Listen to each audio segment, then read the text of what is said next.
감사합니다. 오늘 마태복음 13장 18절부터 23절의 말씀을 가지고 하나님의 계산 방식이라는 제목으로 함께 말씀을 나누고자 합니다. 성경에서 가장 고생을 많이 한 사람이 누굴까요?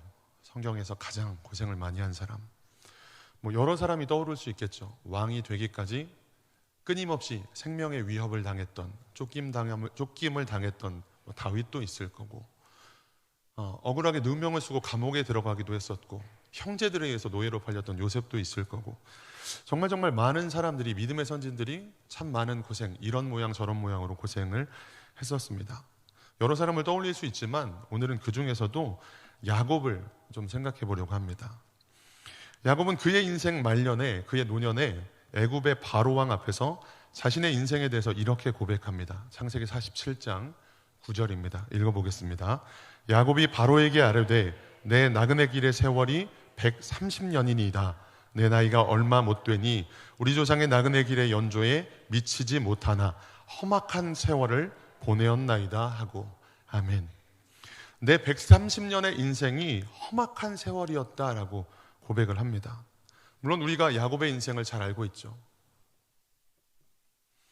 그의 딸 디나가 세겜 족속들에 의해서 성폭행을 당하는 일들이 있었고, 그 보복을 한다고 아들들이 가서 세겜성의 남자들을 다 칼로 죽였던 일들, 또 그 외에도 그가 참 비참하게 쫓겨다니고 했던 많은 일들을 알고 있습니다. 근데 그 중에서도 그는 도대체 어떤 인생을 살았길래 내 인생이 험악한 인생이었다, 험악한 세월이었다라는 표현을 썼을까요? 그는 집에서 빈손으로 나왔습니다. 창세기 28장 10절에 보면 야곱이 부엘세바에서 떠나 하란으로 향하여 가더니 라고 말합니다. 형 에서가 장자의 축복을 뺏긴 것으로 인해서 원한을 품고 그를 죽이려고 했거든요. 아내를 구하러 간다는 명분은 있었습니다만, 명분을 만들긴 했었습니다만, 실제로는 형의 칼을 피해서 떠났습니다. 살기 위해 무작정 도망을 쳤어요. 그러다 보니까 제대로 갖추고 떠나는 여행이 아니었습니다. 우리가 오늘날에도 멀리 길을 떠날 때에는 오랜 시간 계획을 하고 충분한 준비를 합니다. 거기까지 가는데 며칠이 걸리지? 며칠 정도 걸리니까 하루에 식대가 얼마가 들고 숙박비는 얼마가 들 것 같아. 그러면 이 정도면 준비가 충분하겠다, 이 정도 준비하면 되겠다라는 생각들을 하게 됩니다. 그런데 지금 야곱은 무작정 살기 위해 아내를 찾아 삼촌 집에 간다는 명분만을 만든 채 도망치듯 집을 나왔습니다. 가는데 필요한 최소한의 경비는 둘째치고 한두 끼 간단하게 먹을 것 정도만 아마 간신히 싸들고 나온 것, 그것이 전부였을 거예요. 창세기 28장 10절에서 11절 말씀입니다. 읽어보겠습니다. 야곱이 부엘세바에서 떠나 하란으로 향하여 가더니 한 곳에 이르러는 해가 진지라. 거기서 유숙하려고 그곳에 한 돌을 가져다가 베개로 삼고 거기 누워 자더니. 아멘.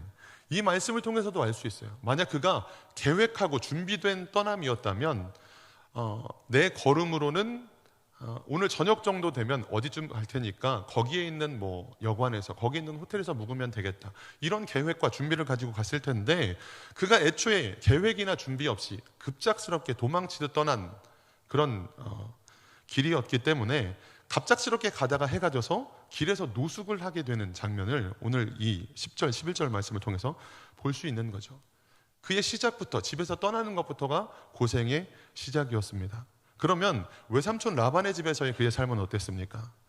우리가 잘 아는 것처럼 그는 라헬이라는 아내를 얻기 위해서 7년을 무료로 봉사합니다. 창세기 29장 18절 읽어보겠습니다. 야곱이 라헬을 더 사랑함으로 대답하되 내가 외삼촌의 작은 딸 라헬을 위하여 외삼촌에게 7년을 섬기리이다. 아멘. 삼촌의 레아를 라헬이라고 속이는, 언니를 라헬이라고 속이는 일로 인해서 7년을 더 무료 봉사를 하죠. 29장 30절에 보면 야곱이 또한 라헬에게로 들어갔고 그가 레아보다 라헬을 더 사랑하여 다시 7년 동안 라반을 섬겼더라라고 기록합니다. 결국 그는 외삼촌의 집에서 14년 동안을 무료 봉사했다라는 이야기가 됩니다. 14년을 일했지만 아무것도 소득이 없었던, 물론 아내를 2명 얻게 되는 엄청난 소득이 있긴 했습니다만 경제적으로, 물질적으로는 아무것도 얻은 것이 없었다라고 볼 수 있는 거죠. 그것으로 끝났느냐? 그렇지 않아요. 야곱은 그 후에도 라반이 여러 번 품삯을 속였다라고 고백합니다. 창세기 31장 6절에서 7절 말씀 읽어보겠습니다. 그대들도 알거니와 내가 힘을 다하여 그대들의 아버지를 섬겼거늘 그대들의 아버지가 나를 속여 품삯을 10번이나 변경하였느니라. 그러나 하나님이 그를 막으사 나를 해치지 못하게 하셨으며. 아멘. 14년을 무료로 봉사했음에도 그의 외삼촌인 라반은 그 이후에 약 7년여간 봉사했던, 이제야 좀 그동안 일한 대가를 얻을 수 있는, 수고에 대한 싹쓸 얻을 수 있는 7년여의 시간 속에서도 외삼촌인 라반은 10번이나 그를 속이고 품삯을 변경하는 일들이 있었더라라고 하는 거예요. 그러나 하나님은 그 과정에서 라반을 막으셨고 결코 야곱을 해치지 못하게 하십니다. 결코 손해보지 않게 하시더라라고 하는 거예요. 그리고 오히려 라반의 것을 야곱에게 주십니다. 창세기 31장 6절 7절 말씀 다시 한번 읽어보겠습니다. 시작. 그대들도 알거니와 내가 힘을 다하여 그대들의 아버지를 섬겼거늘 그대들의 아버지가 나를 속여 품삯을 10번이나 변경하였느니라. 그러나 하나님이 그를 막으사 나를 해치지 못하게 하셨으며. 하나님이 어떻게 하셨다고요? 그를 막으셨고 나를 해치지 못하게 하셨더라라고 고백합니다. 그리고 더 나아가서는 그의 것을 나에게 주셨다라고 또 말합니다. 창세기 31장 9절 읽어보겠습니다. 하나님이 이같이 그대들의 아버지의 가축을 빼앗아 내게 주셨느니라. 아멘. 야곱이 자신의 삶을 돌아보면서 고백하는 거예요. 특별히 아버지의 집, 아버지 이삭의 집을 떠나 외삼촌 라반의 집에서 머물렀던 그 20여 년의 시간에 대해서 그는 32장 10절에 이렇게 고백합니다. 창세기 32장 10절 읽어보겠습니다. 시작. 나는 주께서 주의 종에게 베푸신 모든 은총과 모든 진실하심을 조금도 감당할 수 없사오나 내가 내 지팡이만 가지고 이 요단을 건넜더니 지금은 2때나 이루었나이다. 아멘. 무일푼으로 도망치듯 집을 떠났던 야곱, 지팡이 하나만 가지고 요단을 건넜던 그가 지금은 4명의 아내와 12명의 아들 그리고 많은 가축을 거느리고 돌아오게 되었다라고 하는 거예요. 이것이 무엇으로 가능했다고요? 좀 전에 창세기 32장 10절의 말씀 앞에 부분을 보면 이것이 가능했던 것들에 대해서 이야기하고 있습니다. 창세기 32장 10절 다시 한번 보여주시면 이 모든 것이 가능했던, 내가 지팡이 하나만 가지고 요단을 건넜지만 지금 이 2때나 이룬 엄청난 은혜와 축복을 누리는 것들이 가능했던 이유가 뭐라고 이야기하고 있죠? 주께서 주의 종에게 베푸신 모든 은총과 모든 진실하심으로 지팡이 하나만, 달랑 그거 하나 들고 떠났던 그런 내 인생이 이제는 2때나 이르게 되었다라고 말을 하고 있는 겁니다. 사랑하는 가재울 성천교회 성도 여러분, 하나님께서 베푸신 모든 은총의 주인공들이 되시기를 주님의 이름으로 축원합니다. 그런데 지팡이 하나에서 2때를 이룬 은혜, 혼자의 몸에서 대식구를 이룬 축복, 이것은 세상의 계산 방식으로는 도무지 이해되지 않는 거죠. 세상에서는 1 더하기 1은 2, 2 더하기 2는 4, 내가 투자한 만큼 최소한의 어떤 시드머니가 있어야만 목돈을 만들 수 있다라고 하는 게 어떤 경제학자, 어떤 머니 트레이너, 누구를 막론하고라도 얘기하는 게 다 그거예요. 최근에도 그런 어떤 그 강사분의 좀 이야기를 들어본 적이 있었는데 그분도 하나같이 얘기하는 게 최소한 1억은 갖고 있어야 돈을 불릴 수 있다, 뭐 이런 이야기를 하더라고요. 그러면 혹시 내가 지팡이 하나만 가지고 이렇게 목돈을 만들 수는 없습니까? 라고 물어본다면 아예 상대도 하지 않으려고 할 겁니다. 그게 세상의 계산 방식이니까요. 그런데 오늘 성경에서 하나님은 뭐라고 말씀하신다고요? 하나님의 사람, 하나님의 은혜를 경험했던 야곱은 뭐라고 고백했다고요? 하나님의 은혜로 주의 종에게 베푸신 모든 은총과 모든 진실하심으로 인해 무일푼으로 지팡이 하나로 출발했던 내가 지금은 2때나 이루게 되었다라고 고백하고 있는 겁니다. 오늘 우리가 읽어봤던 본문 말씀 마태복음 13장에 좋은 밭에 씨앗이 떨어지면 열매를 맺게 되는데 몇 배의 열매를 맺는다고 이야기하죠?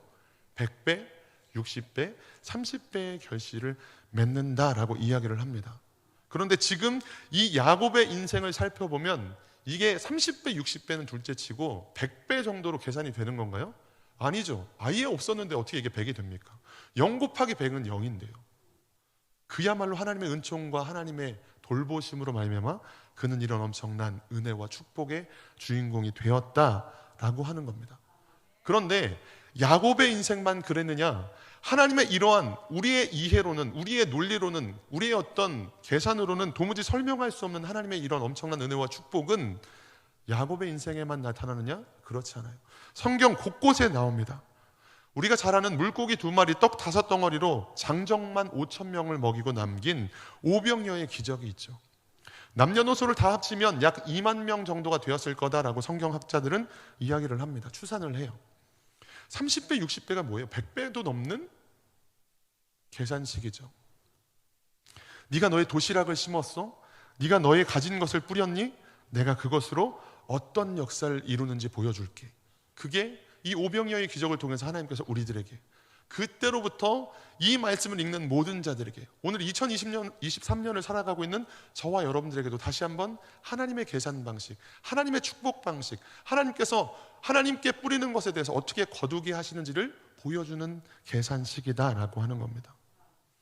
오병이어만 있나요? 아니에요. 사르밧 과부의 가정에도 하나님께서 역사하셨습니다. 너에게 있는 마지막 가루 한 움큼, 병에 있는 조금의 기름으로 엘리야를 섬겼니? 내가 비를 지면에 내리는 날까지 그 통의 가루가 그 병의 기름이 없어지지 않게 해줄게.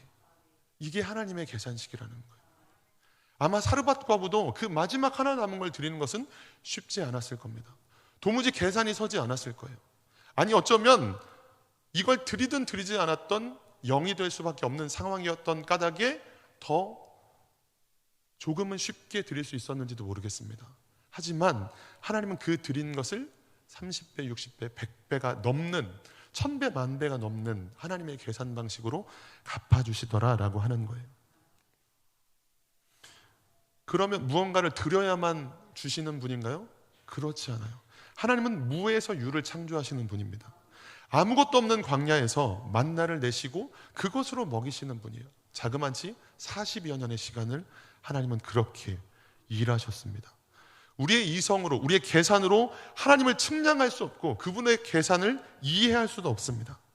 하나님의 계산 방식은 우리의 그것과는 완전히 달라요. 1 더하기 1은 2가 아니라 어린아이 한 명의 도시락으로 5,000명을 배부르게 먹이고 남기시는 것, 그것이 하나님의 계산식이다라고 하는 거예요. 오늘 우리가 읽어봤던 마태복음 13장의 말씀은 너무나 잘 아는 말씀이죠. 씨앗이 뿌려졌는데 길가밭이 있었고 돌짝밭이 있었고 가시덤불로 가시밭이 있었습니다. 근데 성경은 이렇게 이야기합니다. 하나님의 말씀이 길가에 떨어져서 새들이 먹어버렸다. 하나님의 말씀이 돌밭에 뿌려져서 싹이 났지만 곧 죽었다. 가시밭에 떨어져서 자라다가 그쳤다. 그리고는 그 뒤에 이게 어떤 비유인지를 설명하시면서 이렇게 이야기하십니다. 악한 자가 와서 말씀을 빼앗아가고 말씀을 기쁨으로 받지만 말씀 때문에 환난이나 박해가 있으면 넘어지고 세상의 염려와 재물의 유혹 때문에 결실하지 못한다라고 이야기를 하십니다. 특별히 환난이나 박해가 있으면 넘어졌다. 무슨 얘기죠? 계산해 봤는데 도무지 남을 것 같지 않은 거예요. 이 말씀대로 살면 내가 손해볼 것 같은 거예요. 이 말씀을 지키고 하나님을 예배하는 삶, 하나님을 기쁘시게 해드리는 삶을 살다 보면 무언가 남고 무언가 얻기는커녕 빼앗기고 잃어버리고 손해를 볼 것 같은 계산이 서는 거예요. 세상의 염려와 재물의 유혹 때문에 결실하지 못하는 것을 뭐라고 이야기하셨죠? 가시덤불 때문에 자라나다가 막혔다라고 이야기를 합니다. 오늘날 우리가 얼마나 많은 계산을 해요. 어린아이 하나들도 계산합니다. 네가 갖고 있는 사탕 하나 줘, 과자 하나 줘 라고 하면 안 줍니다. 그런데 조금 더 커 보이는 과자를 내어주면서 나랑 바꿀래 하면 바꾸나요, 안 바꾸나요? 바꾸죠. 이게 더 커 보이니까, 이게 더 남는 것 같으니까, 죄송합니다, 이게 더 남는 장사 같으니까 바꿉니다. 그런데 그냥 달라고 하면 주지 않아요. 어떤 다른 집 아이들만 그런 게 아니라 저희 집 아이들도 마찬가지입니다. 달라고 했는데 줄 때는 저도 깜짝 놀랄 때가 있습니다. 그냥 준다고? 놀랄 때가 있습니다. 여러분, 좋은 땅이 되시길 주님의 이름으로 축복합니다. 말씀을 듣고 깨달으실 수 있기를 바라요. 좋은 땅에 대해서 하나님이 뭐라고 말씀하셨죠? 말씀을 듣고 깨닫는 자, 그가 바로 좋은 땅이다. 좋은 땅은 100배, 60배, 30배의 결실을 맺게 된다라고 이야기하십니다. 그것이 하나님의 계산 방식이고 그것이 우리와는 다른 하나님의 계산식입니다. 말씀을 마치려고 합니다. 하나님께서 지금까지 우리들의 인생을 이렇게 인도해 오셨다라는 고백들이 있어요. 굳이 야곱의 인생을 돌아보지 않더라도 야곱의 인생이 험악한 세월이었다라고 고백할 수밖에 없는 이유는 두 가지가 있었습니다. 그가 베델로 올라가서 하나님께 드렸던 서원을 지켜야 했음에도 불구하고 세겜 땅에서 머물렀다가 딸인 디나가 어려움을 당했던 그 일로 말미암아 아들들이 세겜 땅의 남자들을 죽였던 그 살인 사건으로 인한 것, 이것이 하나였고, 또 한 가지가 뭐였죠? 그가 하나님의 축복을 기다리지 못하고 분명 작은 자가 더 크게 될 것이라는 어머니에게 주셨던 약속을 어머니도 야곱도 믿지 못하고 기다리지 못하다가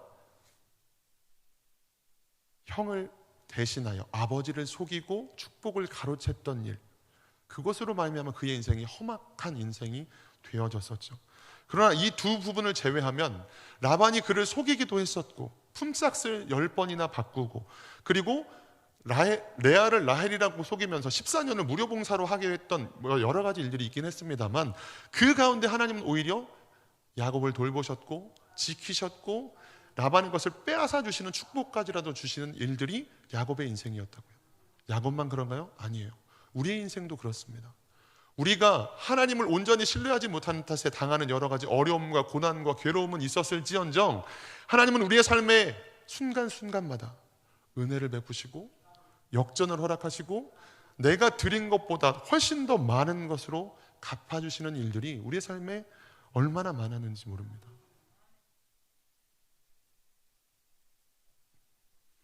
내가 하나님께 드린 그 작은 것, 마치 물고기 두 마리 떡 5덩어리처럼 누가 봐도 보잘것없는, 내가 생각해도 이거 가지고 뭘 할 수 있겠어 라고 하는 그 작은 것을 받으시고 오히려 큰 기쁨과 넘치는 은혜로 베풀어 주셨던 우리의 삶의 일들이 얼마나 많이 있습니까?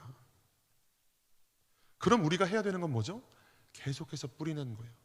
계속해서 드리는 거예요. 우리에게 주신 시간을 드리고 우리의 마음을 드리고 때로 물질을 드리고 우리의 자녀들을 하나님께 맡겨드리는 것, 이것이 우리가 하나님 앞에서 뿌려야 될 것들이고 우리가 하나님 앞에 드려야 될 일입니다. 언젠가 말씀드린 적이 있지만 규현이가 학교를 들어갔을 때 처음에는 학교를 들어가고 못 가겠어, 엄마랑 떨어지기 싫어하면서 다시 돌아 나오는 것이 아니라 안으로 들어가는 것, 실내화를 갈아 신고 건물 안으로 들어간 것만으로 너무 감사하더라고요. 다시 뛰쳐나오지 않는 것으로 너무 감사했어요. 근데 시간이 한참 지나고 나서 깨달은 게 뭐였냐면 이 교문 안을 들어서는 순간 내가 할 수 있는 건 아무것도 없구나. 이 아이를 위해서 해줄 수 있는 건 아무것도 없구나. 연약함이 있다 보니 놀림 당할 것, 따돌림을 당할 것, 괴롭힘을 당할 것, 어떤 일을 당할지 아무것도 할 수 없고 아무것도 알 수 없고 그때 내가 해줄 수 있는 건 아무것도 없는데 그때 들었던 생각이 뭐겠어요? 결국 기도할 수밖에 없구나. 결국 하나님만 해주실 수 있구나라는 생각이 들더라고요. 그때부터 자연스럽게 기도가 나오더라고요. 그리고 조바심 끝에 무사히 나오면 또 하나님께 감사하고.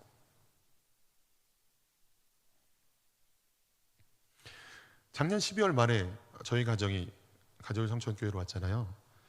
네, 이사를 오면서 여러 가지 환경이 바뀌었지만 가장 큰 변화는 아이들이 학교가 바뀐 거죠. 그래서 물론 첫째인 규민이도 새로운 학교, 새로운 친구들과 잘 적응할 수 있을까라는 부분이 걱정이었지만 규현이는 더 큰 걱정이었어요. 이 아이가 연약함이 있다 보니 학교 잘 적응할 수 있을까? 그나마 좀 적응하고 그나마 좀 익숙해진 학교에서 이제는 또다시 새로운 환경을 만나는 게 얼마나 힘든 일인가요? 규민을 놓고도 그런 기도를 하지만 규현을 놓고 특히 그런 기도를 많이 합니다. 하나님과 사람 앞에 사랑스러워가게 해주세요. 하나님과 사람 앞에 은혜를 얻게 해주세요. 규현을 놓고 그런 기도를 참 많이 하는데 최근에 그런 특수반, 개별반이라고 하더라고요. 개별반 선생님이 규현이의 일상생활 속에서 찍었던 사진들을 좀 보내달라고 요청을 하셨습니다. 그래서 저희 아내가 이제 이렇게 좀 그래도 잘 나온 사진들, 그래도 좀 이쁘게 여러 장면들을 사진으로 이제 보냈는데 그 사진을 달라고 했던 이유가 그 사진으로 그 규현이가 속한 반이 두 개예요. 개별반, 좀 연약함이 있는 친구들만 같이 모여서 공부하는 반이 있고 일반, 그러니까 평범한 아이들이 이제 공부하는 모여 있는 학급이 있습니다. 그런데 그 평범한 아이들과 같이 있는 반에서 규현이의 일상 속의 모습들을 보여주면서 규현이가 전혀 엄청 많이 다르거나 특별함이 있는 게 아니라 그냥 너희들의 노는 것과 너희들이 생각하는 것과 하는 것이 똑같아 라고 하는 그런 것들을 좀 어떤 공감과 소통을 위해서 그런 사진들을 좀 보여주고자 하셨던 것 같아요. 그래서 그 사진을 보여주고 그날 이제 선생님께서 저희 안사람에게 오늘 이 사진들을 보여줬는데 아이들이 어떤 반응이 있었고 어떻게 했고 이런 부분들을 이제 얘기를 해주시는 거예요. 그런데 어떤 반응이 있었냐면 그 반 안에 특별히 규현이를 좀 좋아하고 챙겨주는 남자애가 있습니다. 여자이면 좀 더 좋았을지 모르겠는데 그런 건 이제 농담이고 특별히 규현이를 좋아하고 챙겨주는 남자애가 있는데 그 친구가 걔는 이미 핸드폰이 있나 봐요. 3학년인데. 그래서 선생님 저거 규현이 사진 저도 좀 보내주시면 안 돼요? 저 핸드폰에 저장해서 보고 싶어요. 뭐 이런 식의 반응을 했던 아이들도 있었고 아이들 저마다 그 사진을 보면서 너무 좋아하고 다른 사진도 더 보여주세요. 막 이런 반응들을 보였다는 거예요. 그래서 그 이야기를 들으면서 들었던 생각은 한 가지였습니다. 이게 기도의 응답이구나. 하나님과 사람 앞에 사랑스러워가게 해달라는 그 기도를 하나님은 규현이를 보내면서 얼마나 많은 걱정을 했겠어요. 어떤 일이 있지는 않을까? 우리가 두려워하고 걱정하는 일들이 나타나진 않을까? 아이들이 이렇게 저렇게 한마디씩 툭툭 던지면서 막 이렇게 찔러대고 하는 일들은 있지 않을까? 그런 걱정들을 하는데 정작 하나님은 그 아이들로 하여금 누구보다 규현이를 좋아하게 만들어주시고 사랑스러워하게 만드는 놀라운 역사들을 이루고 계셨더라라고 하는 거예요. 결국은 우리가 그렇게 걱정하고 우리 인생의 가장 큰 두려움이고 가장 큰 문제인 자녀의 문제까지라도 평범한 자녀도 아니고 연약함을 가진 자녀들까지라도 오히려 친구들에게 그 연약함이 더 마음을 쓰게 만드는, 더 돕고자 하는 마음, 더 사랑해주고 싶은 마음.